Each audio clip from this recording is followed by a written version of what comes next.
राधे राधे। राधा रानी की कृपा आप सब पर बनी रहे।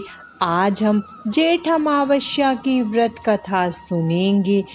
प्राचीन कथा के अनुसार जब महर्षि दधीचि की मृत्यु हो गई थी और उनकी मृत्यु के पश्चात पिंडदान किया जा रहा था, तो उनकी विधवा पत्नी उनका वियोग सहन न कर सकी और अपने 3 साल के बच्चे को पीपल के पेड़ के पास छोड़कर खुद सती हो गई। कुछ समय के पश्चात भूख प्यास की वजह से बच्चा पीपल के पेड़ के नीचे बैठकर रोने लगा और भूख की वजह से वह पीपल के पेड़ के नीचे पड़े हुए फल को खा लेता है और उस पेड़ के फल को खाते खाते वह बड़ा होने लगा।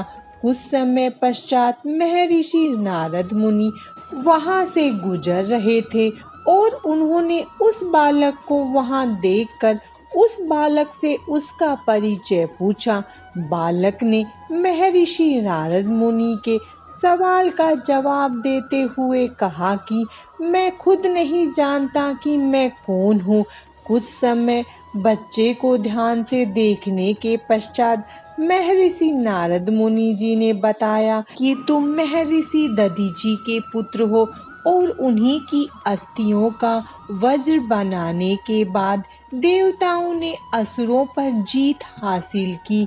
मुनि जी ने बताया कि उसके पिता की मृत्यु 30 साल की उम्र में ही हो गई थी।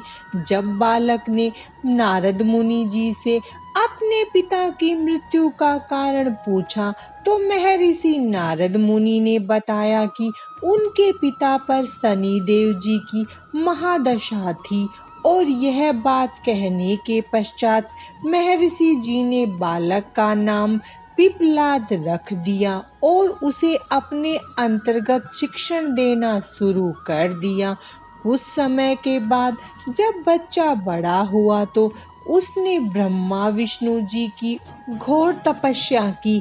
ब्रह्मा और विष्णु की घोर तपस्या करने के पश्चात पिप्पलाद की तपस्या से ब्रह्मा जी प्रसन्न हुए और उन्होंने उससे वरदान मांगने को कहा। पिप्पलाद ने उसके देखने मात्र से जला देने की शक्ति मांगी। जैसे ही उसको यह शक्ति प्राप्त हुई तो उसने शनि देव जी का आवाहन किया। जैसे ही शनि देव उसके सामने प्रकट होते हैं, वह अपनी आँखों के द्वारा शनि देव जी को जलाना प्रारंभ कर देता है। शनि देव जी का शरीर जलने लगता है। जब सभी देवताओं ने शनि देव जी को जलते हुए देखा तो सभी ने शनि देव जी को बचाने का प्रयत्न किया, परंतु सभी असफल रहे। उसके बाद देवताओं ने ब्रह्मा जी से प्रार्थना की तो ब्रह्मा जी स्वयं पिप्पलाद के सामने आए और शनि देव को छोड़ने के बदले में उससे 2 वरदान मांगने को कहा। तो पिप्पलाद ने पहला वरदान मांगा कि 5 वर्ष से कम उम्र के बच्चे की कुंडली में शनि देव का प्रभाव न रहे। कोई भी बच्चा शनि देव की महादशा के कारण अनाथ ना हो, क्योंकि पिप्पलाद की भी कुंडली में शनि की दशा थी। इसीलिए पिप्पलाद बचपन में ही अनाथ हो गया था।